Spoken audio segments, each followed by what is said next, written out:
Recently, a number of African countries gathered in Kigali, Rwanda, to discuss the future of infrastructure development in Africa. And something that was coming out very strongly is that Africa can do better when it comes to infrastructure development and public works. Here are the highlights of that particular conference. Talking of the gaps in infrastructure development on the continent, African Development Bank indicated in the year 2018 that Africa will need nearly $100 billion worth of investment in infrastructure.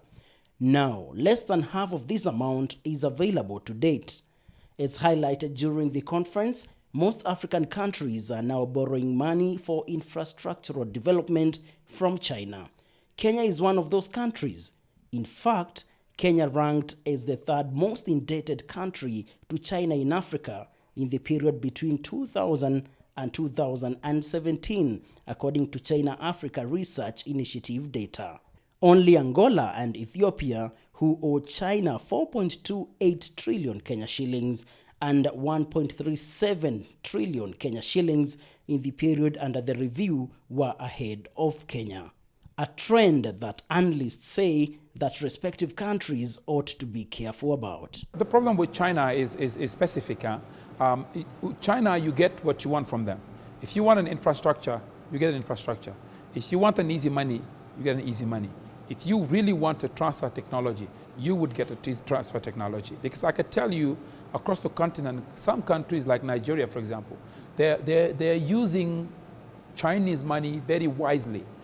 In a way where we get the money, but they make sure that the project being financed is a project that could repay that debt.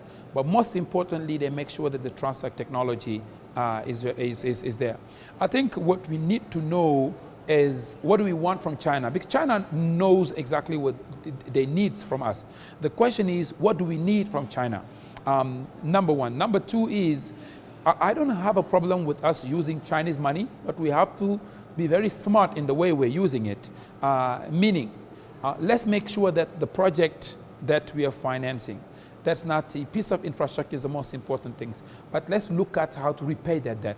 As delegates addressed the Africa's growing public debt, which comes with infrastructure development, there was another challenge which appeared to be common across the board. If you look at the corruptions, money that are fleeing Africa every year is estimated to be $80 billion every year, which is around what we need every year to close our infrastructure financing gap. Across the world, whenever you talk about big project, there is a level of corruption associated to it, and it's not an African issue. It's a worldwide issue, and it shouldn't be a battle for the continent. It should be a battle for the whole world.